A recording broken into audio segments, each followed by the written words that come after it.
You want your kids to have a strong personality. There's nothing wrong with that. That can really be harnessed in a really great way. You don't want them to be walked all over. You want them to know who they are and have confidence. Since my daughter was 2, she's been out of control. At home, it feels like living with a bomb. You never know if no will be fine or lead to an hour-long meltdown with screaming, hitting, breaking things, and saying the meanest things. My gut reaction, and I could be off with this, is that you show... Welcome to the Bratbusters Parenting Podcast. My name's Lisa Bunnage. I'm a parenting coach. I'm a mom. I'm also a grandmother. And I'm Amy Bunnage, Lisa's daughter, and I handle the marketing and planning here at Bratbusters. While I don't have kids, each episode will dive into parenting topics and Lisa will answer your questions. Let's get started. Okay, sweetie, what is today's topic? Today's topic is, are some kids more defiant than others? Oh, yeah, absolutely. And that's the end of the episode. And welcome, or for me, thanks for joining us. Yeah, absolutely. It's a personality trait. Some people are just more laid back and others are more feisty, and that's just the way it is. So for sure. Yeah. Okay, now I'll go through a couple of things about defiance before we get into the questions. Do you have anything you want to touch on, though, before we get into that? Not really, but I will point out that most of the kids that I worked with pretty much were all defiant. So it doesn't mean that they're not...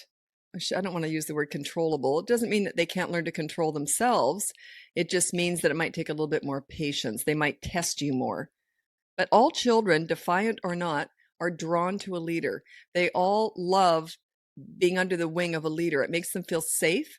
It makes them understand what's expected of them. And children need that. They need guidance. They're not adults. They need guidance. We don't know. Well, we all kind of like a leader, actually. We like someone to look up to. We don't necessarily need it. We can be our own leaders as adults. But kids need a leader. So even the defiant ones are very drawn to a leader. Okay. And then let's say, for example, if you're struggling with your kid following just simple instructions, but they just are getting into an argument with you on that. How do you handle that? Well, you don't get into an argument with them. So you say, okay, so, put your plate in the sink because they finished dinner. And they say no. I'd say, okay, so you don't have to do that, but I'm going to get you to do a chore now. So follow through with a consequence. So if they won't do the chore, then you say, okay, media blackout tonight. So they just learn that if they make a poor choice, there's going to be a consequence, but there's no anger on your part. Now, here's the thing with defiant kids. It's actually it's not a bad trait at all. I think a lot of people see it as a bad trait. And if they are defiant towards you, they might have a strong personality. So, where am I going with this? I know where I'm going, but I'm not driving there very well. So they're defiant because they don't respect you. They have a stronger personality. They have stronger sort of wants, potentially, right? Things matter to them more in some ways, but the defiance is on you. If they are defying you, it means you're not a leader. So the defiant part is on you. So it's just basically, it's not that they're defiant kids, it's that they have a stronger personality. Does that make sense? I think we maybe flesh that out a little bit more because you said before that some kids are just more defiant than others, but then you say the defiance itself is on you. What do you mean by that? Well, I'm going with the whole, they just have stronger personalities. It's just, we all know what we mean when we say defiant kids, but what I'm thinking is, yeah, they just have stronger personalities. So the defiance comes through. Like, I never found kids were defiant with me because I'm a leader. Okay. But a lot of them had stronger personalities. So we're mixing up. I shouldn't have mixed up those two terms. I'm talking about strong personalities, but the defiance comes from not having a leader. They don't tend to be defiant with a leader, even though they have a strong personality. Interesting, because I do think the word defiant kids in general, it's usually said with a not like negative connotation. It is, just means they have a strong personality, but there's nothing wrong with that. That can really be harnessed in a really great way. You want your kids to have a strong personality. So you don't want them to be walked all over. You want them to know who they are and have confidence. And that's sort of along the lines of what I'm talking about. It's the kids who will fight for what they want, but you don't want them fighting with you because you're a leader, right? So let's say they're out in the world and they really believe in something. They're the ones who are maybe going to stand up for a cause. So down the road, it's considered a wonderful trait in a lot of ways, right? But yeah. What would you say if a parent says that their kid is defiant with them, but they go out into the world and you would never know the kid is not at all? Yeah, then you got some work to do on yourself. So it says, and also I've worked with hundreds of kids and I've never had problem getting respect from them. And that means that, and those were all the kids that were defiant or strong personalities, however, feisty, however you want to word it, right? So I always managed to get respect. So is it them or is it me? right? So it is on you. You want to set yourself up as a leader, and then there's nothing to argue against with a leader. There just isn't. I don't know how to explain that. I really don't. I don't know how to explain that effectively in a really short, burst here. Because when you're a leader, there's nothing to rebel against. It's all up to you. It's your choice. You can do the right thing or do the wrong thing. But if you do the wrong thing, then there's going to be a consequence. That's my job as a leader. But I don't really tell kids what to do. I let them make their own choices, right? That's what a leader does. You don't make choices for them. You let them make their own choices. But there are rules and boundaries and structure and routines. And if they go outside of that, the stuff that has to be done, then you come in with a consequence. Your method, calm leadership. If this is someone's first podcast tuning in, maybe do you want to go over the top 3 leadership qualities? Because I think when you say be a leader, that is very ambiguous. It is. Do I have the top 3 leadership qualities? Yes, you do. So the first one is be calm and fair during the storms. Okay. And then be crazy during the rainbows and become a great listener. Okay, those are the top 3. Let's flesh those out. Let's go into it. Okay. So there are 3 leadership qualities. I just don't talk about this enough. Why don't I talk? I don't like talking about the 3 leadership qualities. You know why? Because there's so many other ones. I always feel it's frustrating. There really are probably 300 leadership qualities, but to pick just 3, that's what I find difficult. Okay. The number 1 is be calm during the storms. Okay. So actually, I think that's number 2. I'd rather switch that around. But anyway, calm during the storms mean when they need discipline, that's when it's all business. There's no emotions. You're just like, you talk low and slow. You're like, okay, so you made that choice. Here's what we're going to do. And then hand out a consequence. That's what I mean by you stay calm during the storms. It's when they're naughty. Number 2, be crazy during the rainbows, which I really think should be number 1. That's about connecting with them. When you're playing with your kids, fun is their love language. Be wild, be crazy, let them lead the fun, okay? And their love language is fun. So you want to enter that zone and you have fun with them in their world, not your world. So that's number 2. And then the third one is be a great listener. You listen to understand and show empathy. You don't listen to gather information to lecture with. That's pretty much with any age once they have a good vocabulary, like 4, 5, 6 around there. So you become a great listener, okay? And you listen to understand and show empathy. Not sympathy, but empathy. Sympathy is, oh, you poor thing. You want me to fix it? That's sympathy. You don't want to give them that. What you say is, gee, that would be frustrating. I can understand why you're really frustrated. What are we going to do about it? So then you can get the conversation going, okay? But don't hand out this solution to their problems. You want to talk to them and you want them to realize, you want them to come up with their own solutions, basically, which they will do with your guidance. But you say, when I was your age, what I would do, what I tried that worked, or maybe it didn't work, whatever. Start sort of giving them some ideas, but you want them to problem solve on their own with your guidance.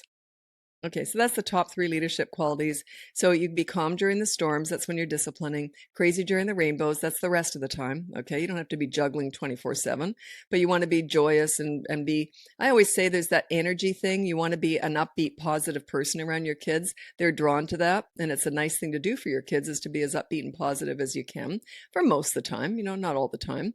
And then become a great listener. Okay, should we get into the questions? Absolutely. I also realized in this podcast, it was like 5 minutes in and I had said flesh it out twice. So I'm so sorry. It's just my word of the day, I've realized. And I noticed that too, but I knew if I'd pointed that out, then we would have got into it. I know. So we're just leaving it there. I just wanted to say, I understand it. Please ignore it. Well, let's flesh it out and figure it out. Okay. Okay. The first one is Cassandra from Australia. My 8-year-old wouldn't get dressed for school. I told him when it was time to go, we would leave, even if he was not dressed. I came in, reminded him we were about to leave, and he still didn't get dressed. So when it came time to leave, I guided him through the door to the car undressed, and kicked and screamed and was not happy.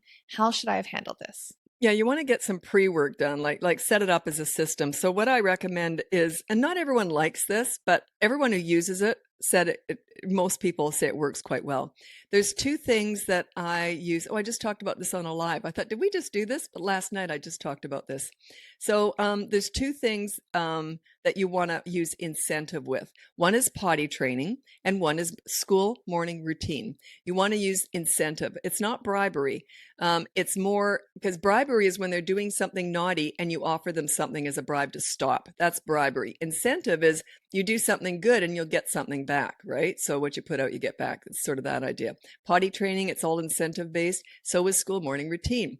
Now, I won't go into why I only do those two, but they're actually kind of similar. Sounds kind of weird, but they are. But anyway, so school morning routine, this is how it goes basically. I'll just set up an example.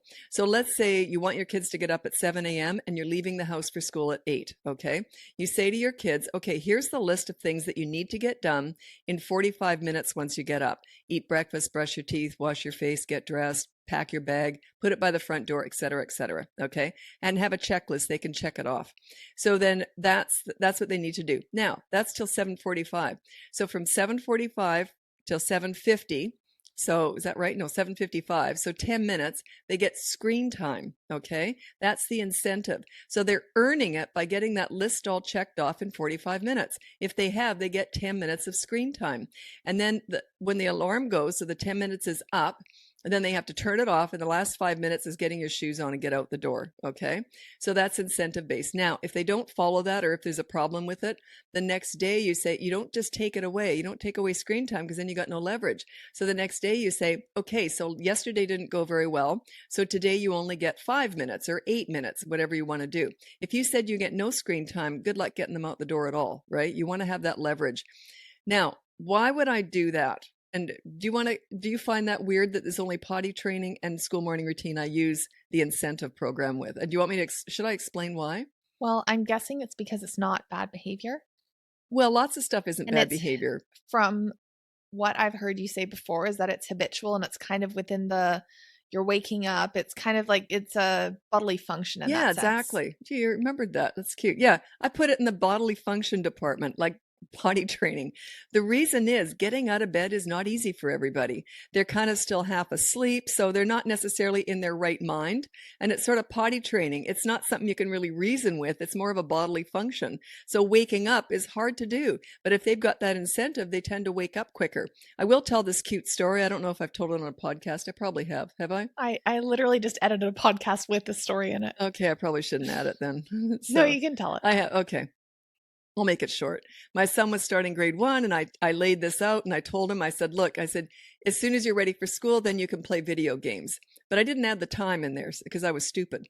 So I just said that. So then the very first school morning, he was in grade 1 and I'm woken up at 3 a.m. and I hear beep, beep, beep, beep. And I opened my eyes and the whole hallway was lit up. And I got up, I looked down the hallway, the computer room, back in the day we used to have computer rooms, the computer room was all lit up. I go down, his bag was by the front door, I could smell toothpaste. And so I kind of knew what had happened. So I go down there, he's only 5. And I see him, he's all in his school uniform, he has a hat on and everything.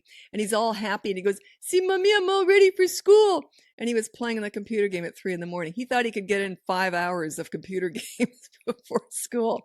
I don't remember if he could read time. I don't remember. But anyway, so I had to get him back in his jammies. Isn't that cute? I forgot to say you'll get 10 minutes. So anyway, I thought that was really sweet. It's a good way to cheat the system. He was really good at that. He wasn't naughty at all, but that was just, he was working the system. He was very good at that. Now, for parents who don't use screen time, could it be reading their favorite book or playing with their favorite toy? Absolutely. I have a lot of clients who don't like any screens for their kids. Certainly, a lot of times during the week, they don't like screens. So, yeah, it could be anything. It could be you get sort of tickets that you can use. So you collect a ticket each day. And then if you have 5 of them, then we'll do this. If you have 4, you can do whatever you want. But use it like a reward system, an incentive program. Okay, should we get into the next question? Sure. So, Jennifer from the United States, 4-year-old daughter, only child. I've been using your methods for a few months and they work better than anything else I've tried. If I slip up, it's all back to square one. Everything is fine with her and one-on-one usually, but when my daughter is around other kids, we have a problem. She pushes boundaries constantly and tries to get the other kids to act out with her and do the opposite of what I'm asking. She also won't leave when it's time to leave. I have to carry her out kicking and screaming, and she's 50 pounds. We play together. I try my best not to show anger, frustration, and disappointment, and when I do, I'm accountable. I'm at my wit's end. I really hope it's something I'm doing and I can fix it, or are some kids just impossibly difficult? It's so hard. Do you have any advice? No kid's impossibly difficult, but I'm guessing, and I'm just guessing here, that you're different when you're out. So like I was exactly this, well, you answer this. Was I the same no matter where we were or who we were with? 100%. 100%. I was 99%. What was the difference? I'm just trying to think. Come No, on, good 100. luck with that. Yeah, no, I was exactly the same mom no matter where we were. I was proud of my method because I never yelled or anything. I was very quiet when I disciplined. All it took was a look. So I was exactly the same. I'm really suggesting that you must be inconsistent and different when you're out. That would be my first guess with that.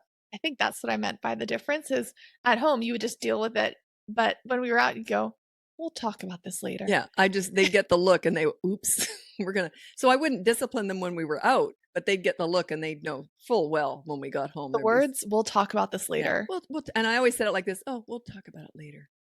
And they're like, And then oh. you'd be friendly afterwards, and I'd be like, stop faking it. Yeah, that's right. But I was never mad. I mean, I don't get mad because I'm a leader, right? There's no anger in any of this. So, but yeah, and they would go, oh, shoot, we messed up. So, but yeah, that was it. Because they do tend to get overexcited around other kids, especially when other kids are doing crazy stuff that they normally don't do. So, especially at 4, they're more likely to be swayed. Okay, sweetie, time to leave. No. Yeah. No, can we stay with you to this weekend? Yeah. No, you're coming home with mom. Come on, Angel. Come with mommy, Angel. Okay, the next one. The funny thing is, just to clarify, I feel like this may come off as like scared. We were not. Mom just had a consequence. That was it. Yeah, and the thing is, this is what's so weird about it. Is like, what would have been a consequence? What would have happened? Like, it was just the fact, and most of it was the fact that, and my mom had that same thing. They look up to you, so they don't want to disappoint you. It's more that than anything, because the consequence was so stupid. It was something little. Like, what would it have been? It was something really dumb. Pick up 10 toys when we get home. It was something dumb. Well, there would not have been any toys around when I left the house anyway, because I'm really fussy. But it would have been help me with laundry, hand me the pegs while I'm hanging the laundry up outside. Yeah, just paint the entire house. Well, that too. Yeah. Yeah. And deep clean the carpeting and all. Yeah. But you know what I mean? Like it wasn't like the discipline, the consequence was any big deal. It was just the fact that mom took charge and mom, it was more a disappointing mom because I was like that too. If my mom looked at me like that, I was like, oopsie. And she never did much anyway. So it's not even that I did much afterwards. It was just that disappointment. They didn't want to have to face that. Yeah, it was almost like I felt like I had messed up the good times. Yeah, I felt like that. Temporarily. Yeah, it was very short. Mm-hmm. That was it. Anyway, okay, so that's my guess is that you're not consistent. That would be my guess. Okay, the next one is Emily from Canada. 3 years and 2 months, just entered preschool. Since starting preschool, he doesn't want to listen to anyone. His teachers will tell him to clean up and he'll say no. We practice at home every night and no change, throwing more tantrums than ever. He began not wanting to share and has thrown toys at kids in his class. These are behaviors that seemingly did exist before entering preschool. We try to remain consistent. If he says no to something or throws something outside of school, we leave immediately. We feel lost because A, is this normal? And B, how to handle this? Well, I don't know if it's normal. I mean, lots of kids try stuff, but I don't know if what you're doing at home. Did they say they're consistent at home? I think I didn't get. Yes, we remain. So they we are try consistent. to remain consistent. Okay, what happens at school is at home things often go their own way, right? You cater to them. It's all their toys. No one else is touching them. When they go to school, they don't have their own way anymore. Those toys belong to everybody. So that is why they often do that when they start. But they don't. No, not all kids do that. Just if they have this in them, right? So, but yeah, that's why they do it at school because people are trying to. You're not probably grabbing his toys, right? You see what I mean? He has to share, and he's not used to doing that. So I would get a behavior board up and just pick one battle at a time, and it would be something like this. It would be, don't grab things off other people. If you do, the teacher will tell us when you come home, you'll get a consequence. Okay. But yeah, you're going to have to discipline him when you get home. But in the meantime, yeah, it might be a bit of a rough road. Like I said, he's probably used to things going his way at home. And when he goes off to school, they don't. So he's fighting back. He wants it all to go his own way. That would be my guess. Okay, we have Mary from the United States. Hi, I have 2 kids, 7-year-old girl and 2-year-old boy. Since my daughter was 2, she's been out of control. At home, it feels like living with a bomb. You never know if no will be fine or lead to an hour-long meltdown with screaming, hitting, breaking things, and saying the meanest things. Ignoring her makes it worse. She flips out if she's not getting attention. She can ruin outings over the smallest change, like driving to school instead of taking the bus. We've had to carry her out kicking and screaming, yet at school she's a model student, the smartest in her class. The teacher would never believe what goes on at home. We've tried everything, staying calm, ignoring consequences, removing electronics, even bear hugging to keep her from hurting other people, but nothing works. She lies, name calls, and talks to us like she despises us. She's so smart and so strong willed. I think she will be a CEO one day. However, she also gets obsessed with copying other kids, stuff that she sees on kids' YouTube channels, TV shows like that. Also, she is so bossy. To us, her little brother, her friends, it's embarrassing sometimes because I know other kids end up not wanting to play with her because she bosses around so much. What do you do when ignoring only escalates things? What consequences actually work when she just shrugs them off and says no? And she already lost her electronics. We're at a breaking point and need help. My gut reaction, and I could be off with this, is that you show anger, frustration, or disappointment. I don't want to go into why I feel that way, but I'm thinking that's what she's feeding off something, and I'm assuming that's what it is. Sounds like you're following through with the consequences, but if you look angry, frustrated, or disappointed, that can trigger them to act like that. So I'm wondering if you do. If you just completely remain calm, it's the calmness that makes this all work when you're disciplining. So I'm assuming that's what it is. You probably do get flustered, and they feed off that. They're like piranhas. If they see that it's getting to you and under your skin, watch out. They'll go in. They'll go in for the kill. So yeah, I'm assuming that's what it is. So try not to show it. You can feel it, but you can't show it. So don't show any anger, frustration, or disappointment. Give that a go. Try that. Check yourself. See if that's what's happening, because that could be as simple as that. Just put up some mirrors around your house so you can quickly look at yourself. Well, oftentimes when I'm coaching, I'll be working with someone and they say, well, we don't show it. And I say, well, let's do a little bit of role playing.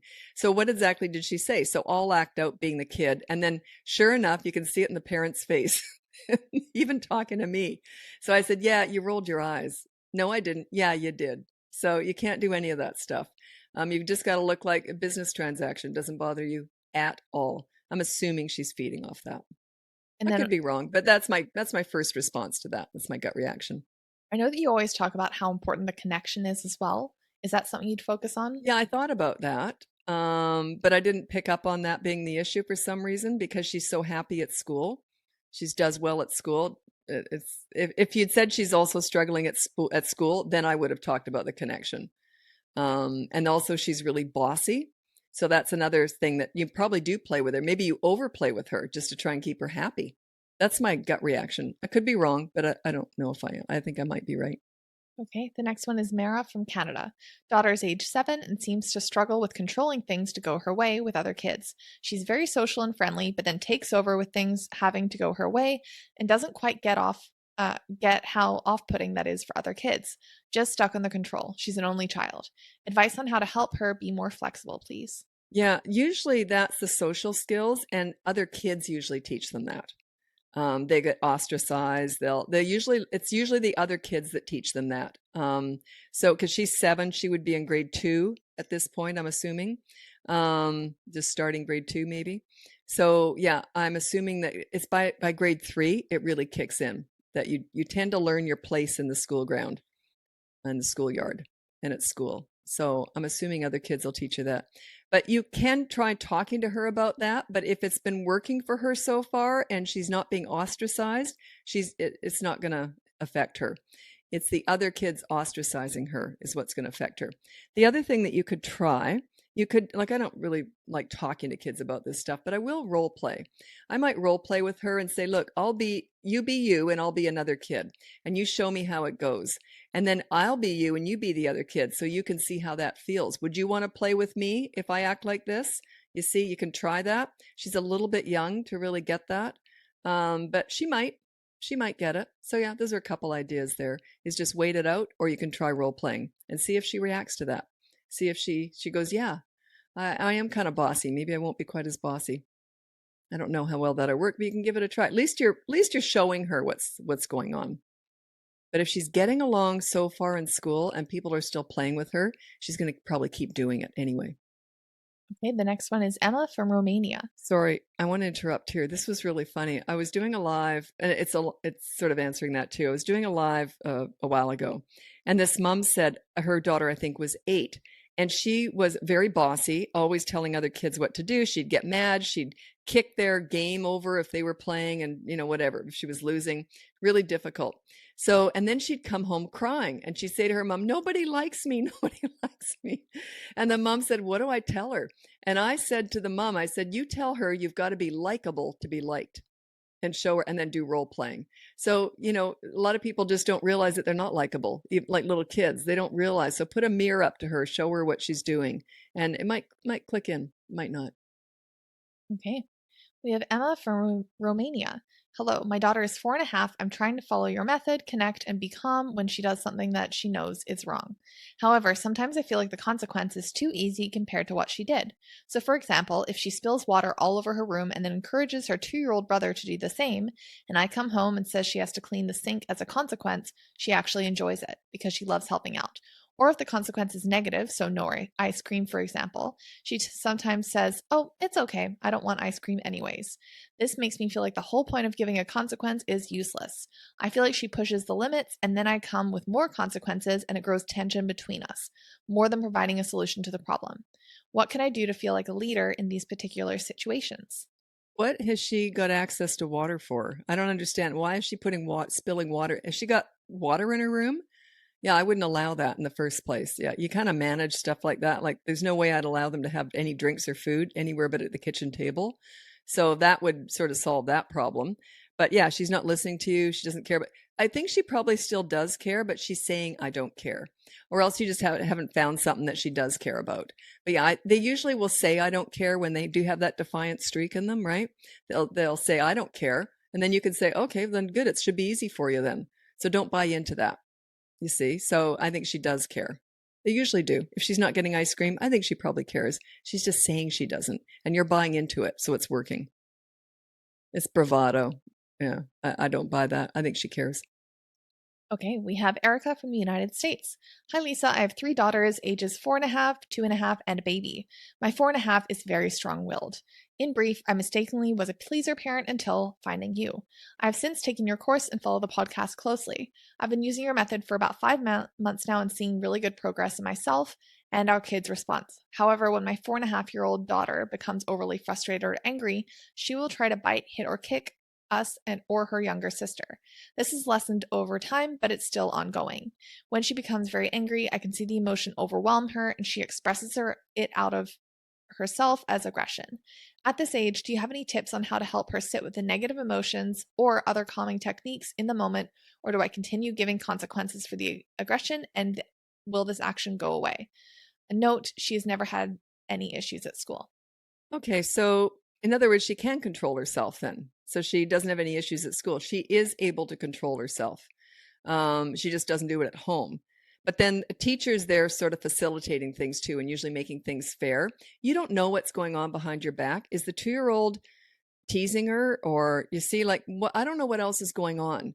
So usually it sounds to me, if she's doing well at school, that's usually a lot of fairness and more justice going on at school, usually. But if you've got a 2-year-old and a 4-year-old, maybe there's some injustices and that's what's driving her nuts. So check into that. See if maybe the 2-year-old is grabbing stuff off her and she's getting frustrated because she feels that you're not a leader and you're not making things fair and reasonable. It's not always going to be perfect, but maybe that's part of it. Also, you could potentially say to her, "Look, it's okay to get mad, but go into your room and scream into a pillow." So that's something to give her that she can do instead. But also, I'm wondering what's going on. Like, if she's good at school, why is she why is she so frustrated? I'm suggesting there's injustices that you're not seeing or you're not picking up on. I do remember now my brother was very good brother, very fair. But I remember that, well, I don't remember. I remember being told about this Halloween thing where we were splitting up our candy. And he goes, and what was the thing? I had a big Well, chocolate bar or something. you had a big chocolate bar and he had a bunch of little ones. He didn't have a big one. So he said to you, "Look, I'm going to give you 3 of these chocolate bars just for your one." Okay, because I love you, and I want the best for you. You did a real sales job on her. So, and she idolized him. He's 5 years older, so she looked up. He was a really, really nice brother, right? But this is the one thing, and he talked about that for years. He said, "Boy, I'll never forget the time I pulled the wool over her eyes with this." So she's thinking, "Wow, I get 3 of them for one." He had the tiniest little one bite things. They weren't even like little like a chocolate chip. Like a chocolate chip, basically. So she got 3 of those, and she had a king size, I think it was a coffee crisp. It was a king size chocolate bar, and for her 3 little chocolate chips. And I think she was happy about it too. That was the funny part. He didn't tell me about that for a while, because I think he was waiting until he finished eating it, because they weren't allowed to just eat it whenever they wanted. So once it was gone, then he told me about it. We had a good laugh over that, but she didn't know. She just thought she trusted him. That was the mistake. You trusted him. So innocent. So innocent she was. Sure. Yeah. Thank you so much. Thank you. And he's like, "You're welcome." Isn't that cute? But she was so good at math. 3 against 1. Wow, I got 1. I got, Yeah. I was halfway there. Yeah, it was cute. Okay, we have one final question. So, Emily from the United States. How can I help my 4-year-old stop acting out physically at school towards teachers and other kids when he's frustrated or doesn't get his way? He's not physical at home. Okay, it's kind of similar to an answer I had previously, in that I'm assuming everything kind of goes his way. No one's really forcing him to do a lot at home. Like, he doesn't have to do stuff he doesn't want to do. I'm assuming. So that's a tell for me. If they're acting out at school but not at home, it means that things are going their way, right, at home. So make sure he has chores to do. Make sure there are more rules and structure at home to sort of match what goes on at school. There's more expectations of him at home, so that school isn't so out of whack for him. Does that make sense? And that's usually what's going on, unless something has traumatized him at school, which is very rare. And it's often nothing big anyway, oh, the other kid looked at me the wrong way or something. So either something has upset him at school and that's why he's acting out, but it doesn't sound like that, from what I can tell from the question. But usually it's because things go all his own way at home and they don't anywhere else. Okay, that was everything for the questions. Okay, Defiance, it's a little bit mixed up what I said initially, in that they're just strong personalities. But when a strong personality comes up against a non-leader, they can be very defiant and argue stuff, because they want what they want, when they want, and how they want it, right? But when they come up against a leader, it calms them down, and they understand fairness and being reasonable. They just start to learn that very early on. I know kids, I've worked with toddlers, and they're really good at that. When they come up against a calm leader, because you got to be fun too, right? So when they come up against a calm leader, they're usually pretty darn well behaved with a calm leader. So it's never them, it's always the adult. But some kids are definitely take a bit more time and a bit more patience, okay? Because they have stronger personalities. Both of you were pretty easy personalities, but I've worked with a lot of kids who really were strong personalities. And it's all the same result in the end anyway. They tend to be really well behaved and respect you, and it's mutual, because you're also accountable, right? A leader is also accountable. It's not just about expecting them to do the right thing. You have to do the right thing. And if you do the wrong thing, you got to make it up to them. So that's respect. They get that. Kids get that really young. Anyway, thanks so much for joining us. We'll be back again talking about parenting another time. Happy parenting. Bye now. Thanks for tuning in. If you're ready to dive deeper, check out bratbusters.com to learn more about the Behavior Board, parenting courses, and private one-on-one coaching with Lisa. If you've enjoyed the show so far, we'd love it if you could take a moment to follow, rate, and review us on your favorite podcast platform. Your feedback helps us reach more parents just like you. The information provided in this podcast is for general informational purposes only and is not intended as a substitute for professional advice. Lisa is a parenting coach, mom, and grandmother. She is not a licensed psychologist or counselor. Her services do not replace the care of psychologists or other healthcare professionals. For a full disclaimer, please visit bratbusters.com/disclaimer.